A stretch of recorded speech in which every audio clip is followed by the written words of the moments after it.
Boa noite, meus companheiros de doutrina espírita. É, Sinto-me muito acolhida com carinho aqui nessa casa, desde a primeira vez que aqui estive, né? E vamos hoje refletir sobre essa lição maravilhosa do livro Caminho, Verdade e Vida, a lição número 15, conversão.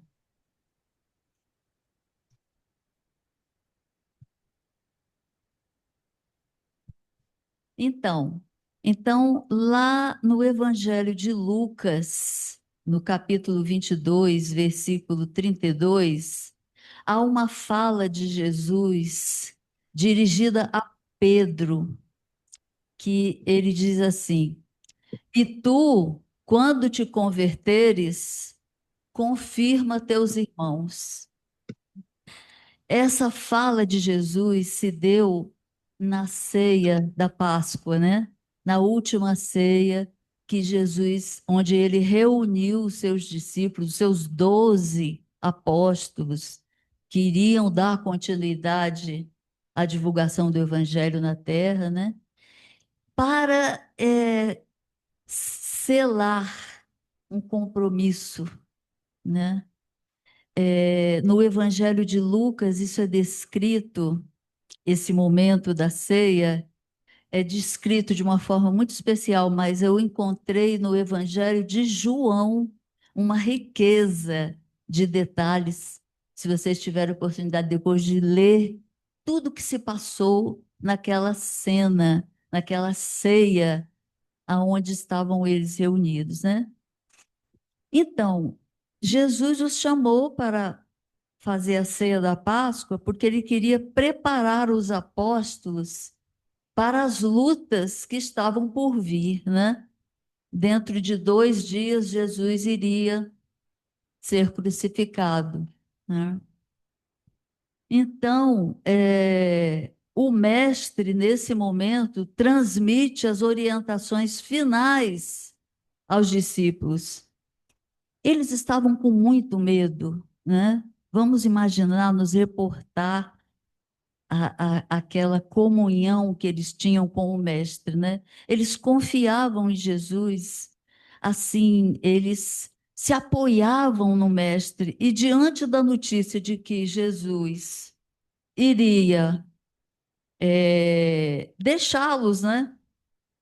Sozinhos naquele trabalho, naquela missão tão grave, eles ficaram bastante assustados, né? E nesse encontro, nessa ceia, junto com Jesus, Jesus passa a tentar fortalecê-los, né?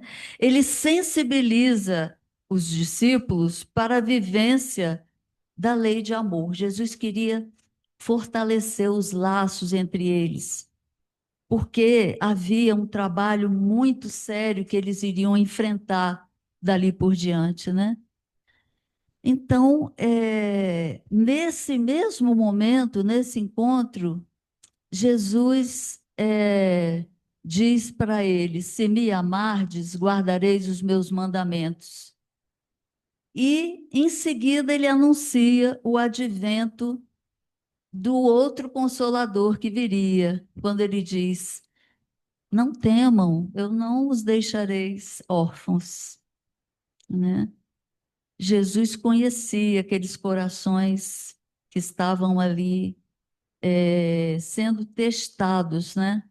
Porque eles não teriam mais o mestre em presença física junto deles, né? Então ele anuncia o advento de outro consolador, dizendo para eles que eles não temessem, porque eles continuariam tendo ajuda. Aí a gente pode também tentar falar um pouquinho sobre Simão Pedro, né? Porque foi Simão que ouviu, que escutou essa fala de Jesus.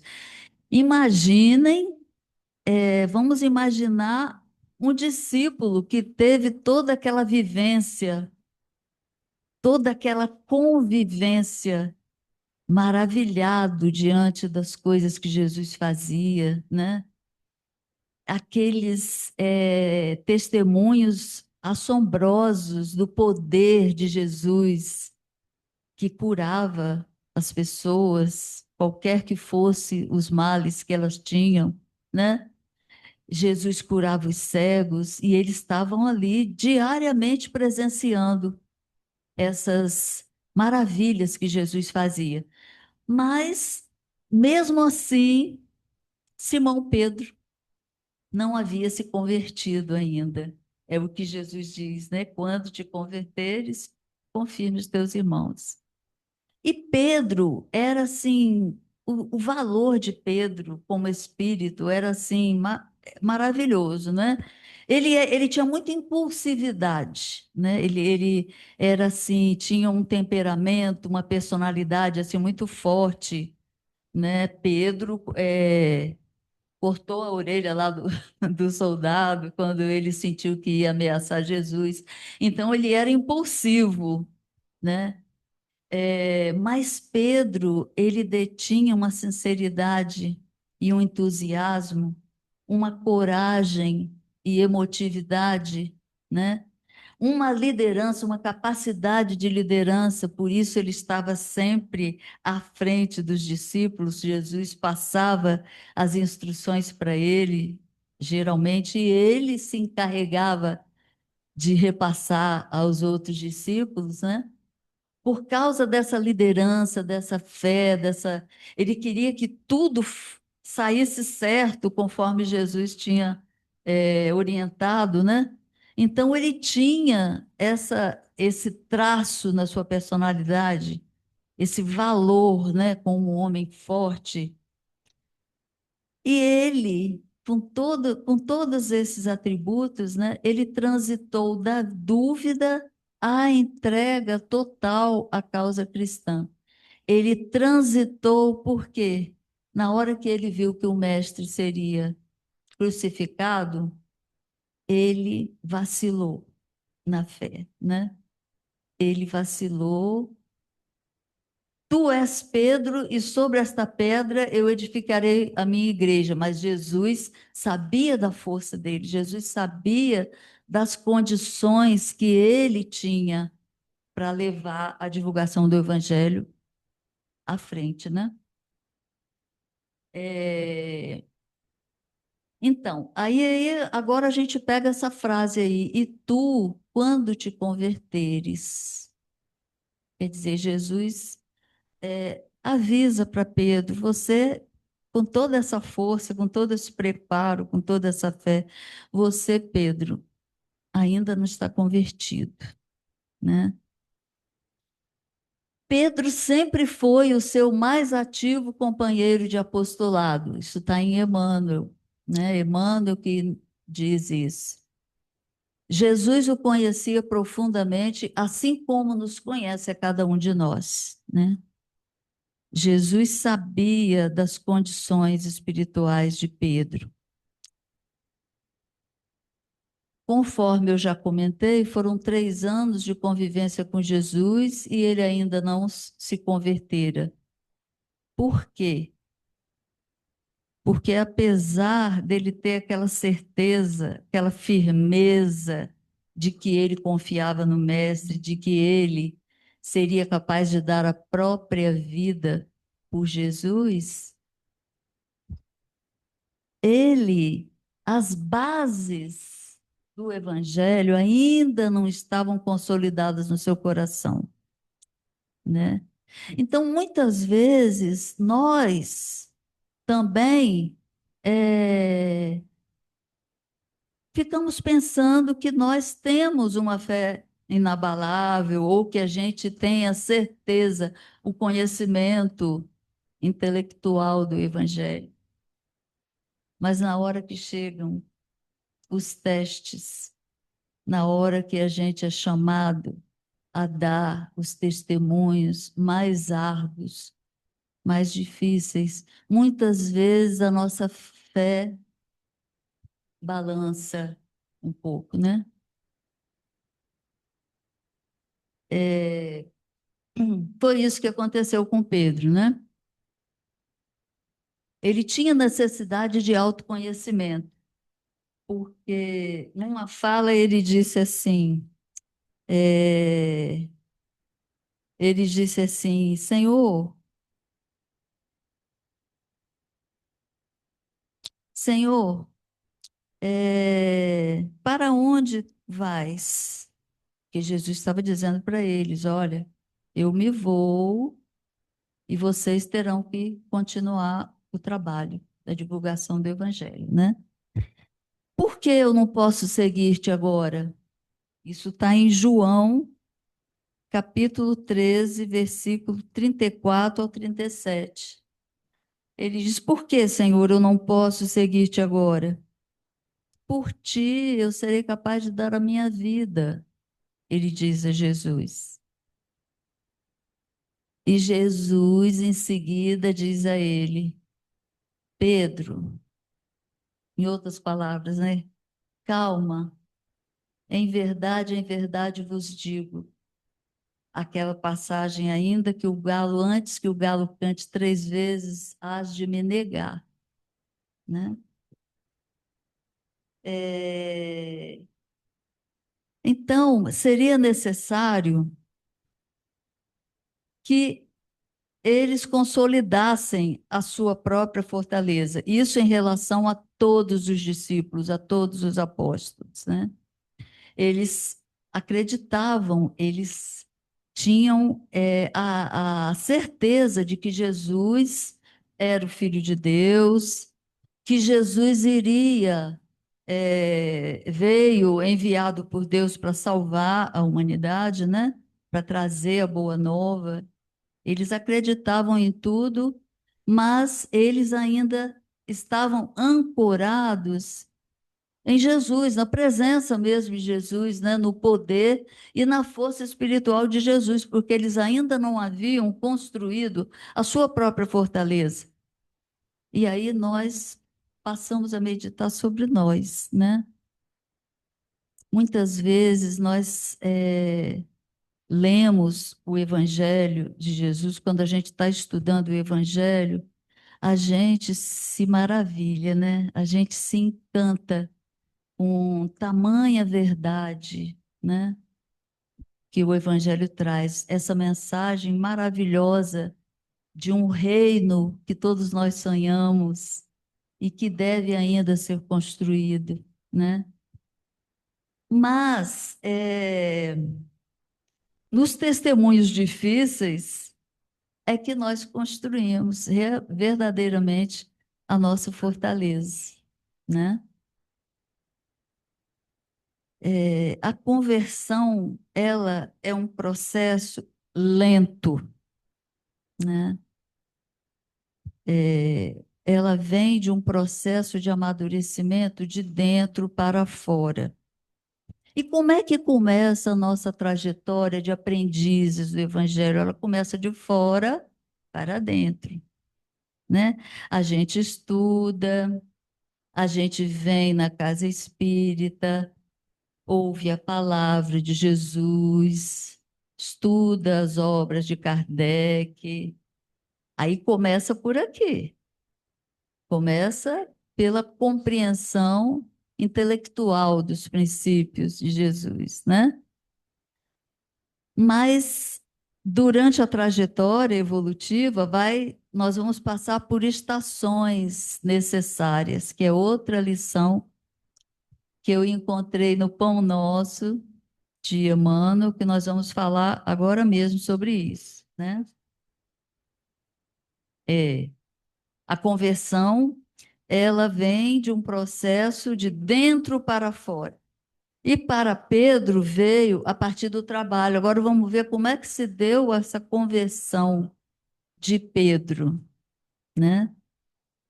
Ela veio quando Pedro teve aquelas lutas íntimas consigo mesmo, quando ele chorou amargamente no dia em que ele disse que não conhecia Jesus, né? ele foi testado na sua fé, né? E isso produziu uma tristeza muito grande nele, porque a gente, quando tropeça, apesar de tantos conhecimentos dentro da doutrina espírita, nós, por sermos ainda espíritos imperfeitos, nós vacilamos, nós tropeçamos, nós não confirmamos a nossa fé diante dos nossos irmãos. Isso é um processo natural. A gente não precisa se lamentar e ficar se lamentando e sofrendo por causa das nossas falhas. Nós ainda estamos em processo de aperfeiçoamento, né? Então vai demorar muito tempo, né? Então a conversão mesmo verdadeira de Pedro, ela veio quando ele fundou a Casa do Caminho, né? E lá ele e os demais passaram a fazer aquele trabalho belíssimo de assistência material e assistência espiritual, indistintamente a todos que buscavam o consolo na mensagem de Jesus, né? Então, a Casa do Caminho, que era a casa de Pedro, começou na casa de Pedro, quando Jesus fazia os primeiros encontros com os discípulos, né? Trazendo a boa nova. Tudo começou lá na casa de Pedro, né? É, e mais adiante, depois que Jesus foi crucificado, eles continuaram o trabalho na casa do caminho, das lutas que eles tinham lá naquele trabalho de assistência, né? Aos deserdados, aos sofredores do corpo físico e aos sofredores dos problemas espirituais, né? Assim como nós, né? E hoje nós temos algumas casas do caminho, muitas casas do caminho que são as nossas casas espíritas, né?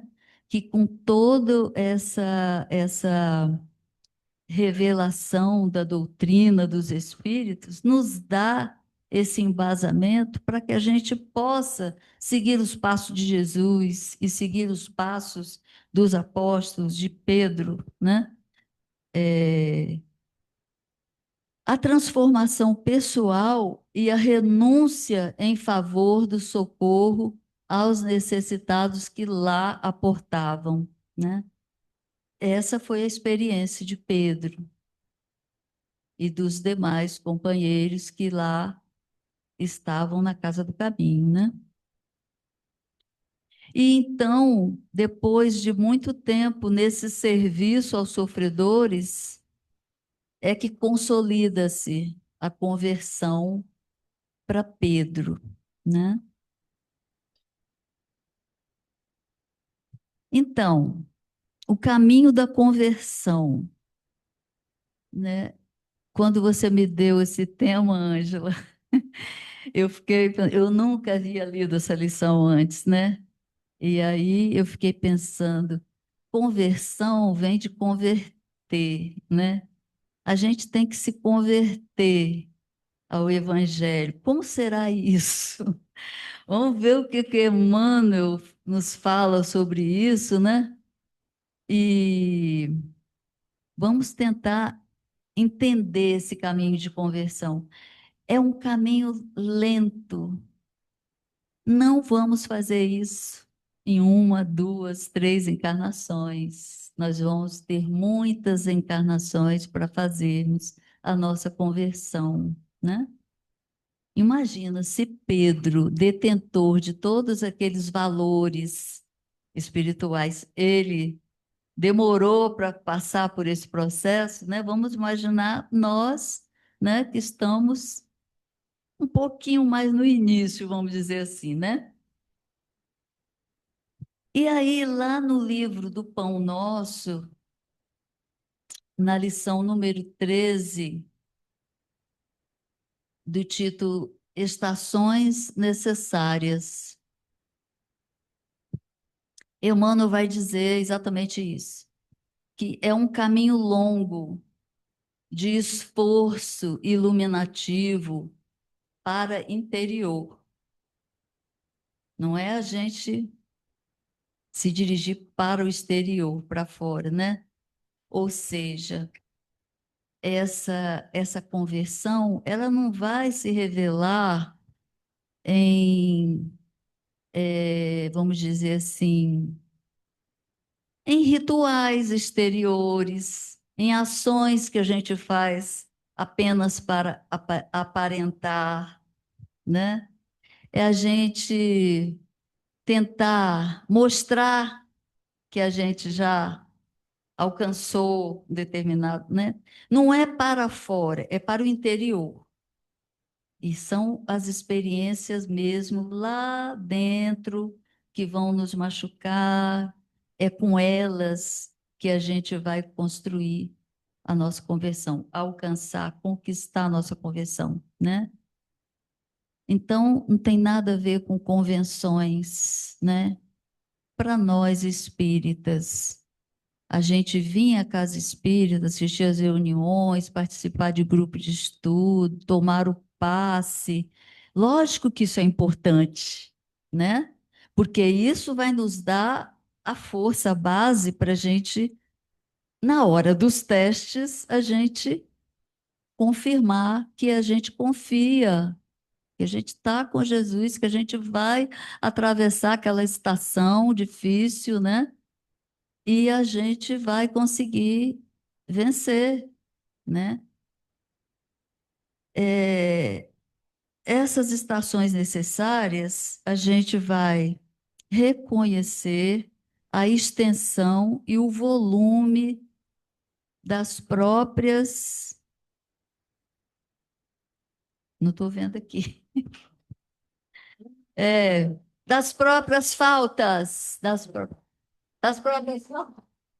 É porque aqui no meu tem uma figurinha ali. Então, a gente vai reconhecer a extensão e o volume das próprias faltas, e isso tem a ver com autoconhecimento, né? É fácil, não é nada fácil, né? A gente reconhecer que a gente falha, que a gente ainda tem muito que caminhar, né? Mas existem determinadas experiências que, se nós estivermos atentos aos nossos sentimentos que são despertados por coisinhas assim. Uma pessoa fala uma coisa que desagrada um pouquinho a gente lá dentro, a gente já sente um melindrezinho, né? Parece que a gente ficou sentido com aquilo, e aí já olha para a pessoa assim, já não tem mais aquele calor, né? Aí a gente descobre o milindre. Caramba, eu tenho milindre, né? Eu não tenho ainda a humildade necessária, né, para superar as coisas que nos desagradam do próximo, né? Eu não consigo olhar o próximo como um irmão que ainda está como eu, trilhando com dificuldade, né? Então aí a gente começa a perceber onde estão as nossas frestas, onde estão as nossas arestas, onde estão as nossas dificuldades, né? E aí a gente vai, é preciso habilitar-se para a construção do reino divino em si mesmo. A gente vai se habilitando para isso. Como nós estamos conquistando a nossa conversão? Eu já superei a estação das convenções e do encantamento. Nossa, o espírito tal deu uma mensagem maravilhosa, psicografada. Nossa, que mensagem maravilhosa, né? Recebi uma mensagem de alguém, de um ente querido que partiu para o plano maior, e aí eu fico, mas Aquilo ali ainda, obrigada,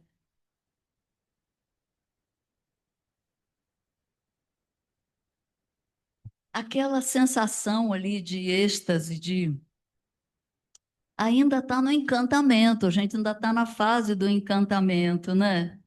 Mas não é errado, gente, eu não estou dizendo que é errado. Passa primeiro por essa fase. E a gente vai se encantando, e a gente, com a beleza do Evangelho, a mensagem maravilhosa de Jesus para nós, né? Vamos para outra possibilidade, né? Como examinar como é que nós estamos conquistando a nossa conversão, né? Dirigir, pois, aí nós vamos lembrar lá de Santo Agostinho, que está no Evangelho segundo o Espiritismo e também no Livro dos Espíritos, né? Dirigir, pois, a vós mesmos perguntas, interrogai-vos sobre o que tendes feito, né? Aquela formulazinha que ele pede para a gente todo final de dia, a gente lá no cantinho, no reservado do nosso quarto, a gente entrar nessa reflexão e ver, eu hoje magoei alguém, eu disse alguma palavra que feriu, eu agi de forma injusta com alguém, eu neguei um princípio do evangelho que eu já pensava que eu sabia e eu ainda não sei, né? Então, esse exame da sua própria consciência, isso é uma coisa ótima, nos ajuda muito. Outra coisa que ele diz, né? Eu creio é diferente de eu estou transformado. A gente precisa ter certeza disso. Já falamos bastante sobre isso, né? Os sinais da conversão. Convencer-se é diferente de converter-se. É, convencer-se passa pelo raciocínio, passa pelo conhecimento. Vamos estudar. Kardec disse, amai-vos e instruí-vos, né? Passa pela transformação dos outros também. Quando a gente diz para o nosso companheiro lá em casa, ou a gente diz para um filho, né? Ó, você está errando nisso. Você tem que seguir. Ó, pensa, você foi evangelizado desde que você era pequenininho, passou pela evangelização, aprendeu muita coisa. E a gente bota o dedo, às vezes, no nariz do outro para apontar as falhas do outro. E a gente esquece que a nossa que tem que ser primeiro, o exame tem que ser conosco. E o converter-se já entra no campo do sentimento do entregar-se, renovar a própria vida. É quando a gente realmente se entrega aos testemunhos e aceita todos aqueles testemunhos que a gente deve passar, né? O que que essa fase, quando a gente está se aproximando dessa firmeza da fé, o que que a gente já consegue fazer? Servir ao próximo, renunciar, às vezes, a nossa vontade, renunciar o nosso modo de ver as coisas, aceitar que o outro pensa diferente, amar o outro, né? Amar o outro do jeitinho que ele é, do jeito que ele pensa, mesmo contradizendo as minhas convicções, a minha vontade, respeitar que cada um está no seu degrau de construção moral e espiritual, cada um de nós, né? É quando a gente consegue ter a capacidade de perdoar. Esse é o ponto delicado que a gente ouve bastante nos estudos, nas palestras. O perdão é uma coisa que cada um vai experimentar como consegue fazer. Não tem, assim, receita, né? A gente só sabe que Jesus falou que é 70 vezes 7. Ou seja, vai perdoando até o dia que você Perdoa, normal, isso é uma coisa automática, você vai perdoar, né? O esforço para edificar em mim as qualidades do homem do bem, o homem de bem, é outro sinal que nos fala que eu estou conseguindo a caminho da conversão, eu estou conseguindo fortalecer a minha fé, né? E aí a gente pode se fazer uma pergunta: quando eu estarei convertido? Geralmente a gente, né, vive numa sociedade, numa cultura, num momento de ansiedade. Quando estarei convertido? Não importa. Não vamos pensar nisso. Vamos pensar no que a gente precisa fazer hoje, no que a gente precisa fazer agora. Vamos procurar aproveitar as oportunidades que são oferecidas a cada dia. Sabe, eu fiquei pensando, quando eu me fiz essa pergunta, fiquei pensando. Mas por que que a gente tem mania de pensar sempre, quando eu chegar? No domingo passado eu escutei uma palestra aqui que o palestrante falava assim: ah, quando eu me aposentar, eu vou conseguir fazer tal coisa. Ah, quando eu me casar, vocês se lembram? Eu vou ser feliz. É, hã? Tá. Então, a gente tem essa ansiedade. E aí, quando eu estarei convertido? Será que vai demorar quantas encarnações? Vai demorar quanto tempo? Gente, isso não tem a menor importância. A gente pode ser feliz no caminho, né? A gente pode ser feliz nas coisas simples do dia a dia, na convivência familiar mais harmoniosa que a gente vai tentando fazer do nosso lar, da nossa casa, um ambiente mais harmonioso, onde a gente consiga praticar compaixão dentro de casa, onde a gente reconhece as nossas limitações e reconhece as limitações do outro também. Ué, mas por que que a gente está aqui todo mundo junto nesse lar, né? Em volta dessas paredes, todo mundo aqui pensando tão diferente um do outro, né? Eu perco a minha paciência, eu falo todo dia a mesma coisa, o outro não muda, né? Mas a gente pode ser feliz nesse caminhar, durante o caminho, até chegar na conversão, até a gente se sentir convertido, ou pelo menos próximo, né?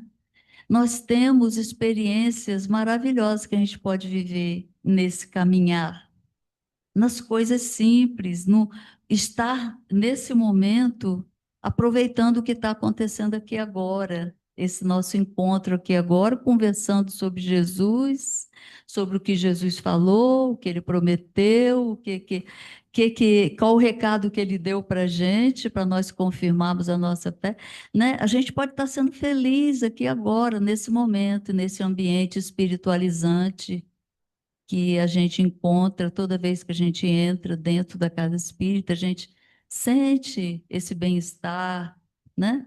Esse ambiente de paz, de compreensão. O teste é a gente, quando sai lá na porta para fora, a gente tem que levar um bocadinho desse bem-estar, essa harmonia, essa paz, levar aqui dentro, lá para fora para usufruir lá fora nas situações testes, né? E aceitar os dias de serviço em mar alto. Quem diz isso também é o Emmanuel, né? Emmanuel diz assim: você está indo muito bem, você está ali aprendendo o Evangelho, aprendendo a doutrina, mas terá os dias em que você será enviado a mar alto. O que é a gente ir a mar alto, gente? Aqueles dias em que o barco balança, a tempestade ruge, o barulho, né? E aqui dentro a gente fica com medo. São situações que vão exigir de nós vencer esse medo quando a gente está em mar alto.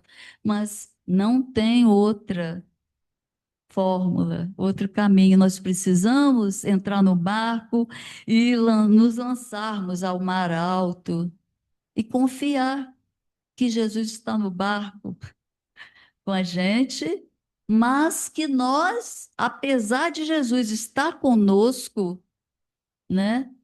Nós precisamos construir a nossa fortaleza pessoal, individual, intransferível. Cada um de nós precisamos construir essa fortaleza para poder a gente poder contar com a gente mesmo também. Com Jesus a gente já sabe que conta, vai contar sempre com Deus, né? Mas nós precisamos também contar com a gente, contar conosco, né? Aceitar os dias de serviço em mar alto e experimentar as pequenas alegrias que vamos colhendo no caminhar. A cada passo, a cada pequena conquista, nós vamos nos habilitando. E acontece uma coisa muito interessante, que quando a gente dá um passinho e se fortalece num ponto, vence, às vezes, uma imperfeiçãozinha que estava incomodando, né? Reconhece-se o verdadeiro espírita pela sua transformação moral e pelos esforços que faz para domar as suas más tendências, né? Quando a gente consegue dar um passinho, aquilo alimenta, né, a nossa força. E aí, passinho a passinho, a gente vai a cada dia se fortalecendo mais, né? E vamos nos habilitando. E Jesus vai poder, e Jesus vai poder contar mais conosco, né? Porque nós estamos num momento delicado. E Jesus conta aqueles que já têm um pouquinho de conhecimento, que já fizeram, caminharam uns passinhos nessa direção, né? Ele conta com a gente, nós precisamos nos socorrer uns aos outros. Nós precisamos confirmar os nossos irmãos, né? Como ele disse lá para Pedro, né? E aí confirma teus irmãos. Chegamos no final da fala de Jesus. Quando você tiver convertido, Pedro, confirma os teus irmãos. Essa fase de confirma os teus irmãos, qual é? Exemplificar o evangelho no dia a dia, ser o evangelho vivo. Nós temos que ser o evangelho, não só carregar o evangelho na bolsa para a gente consultar quando nós precisamos ter o evangelho no nosso coração, né? Voltando ao amor que Jesus pediu lá na Santa Ceia, que eles se amassem e fossem reconhecidos por se amarem, por muito se amarem uns aos outros. É isso que nós precisamos fazer. A cada dia a gente tem mais necessidade disso, desse amor e desse amar. A gente tem necessidade de receber o amor e a gente tem a necessidade de também dar o amor. Que mundo cheio de desamor, que a gente olha para todo lado e vê, né? A gente sai de casa e vê as pessoas morrendo na rua, sem ter famílias inteiras. Isso, sabe, machuca, né? Os cachorrinhos abandonados, sofrendo, morrendo de ferida nas ruas.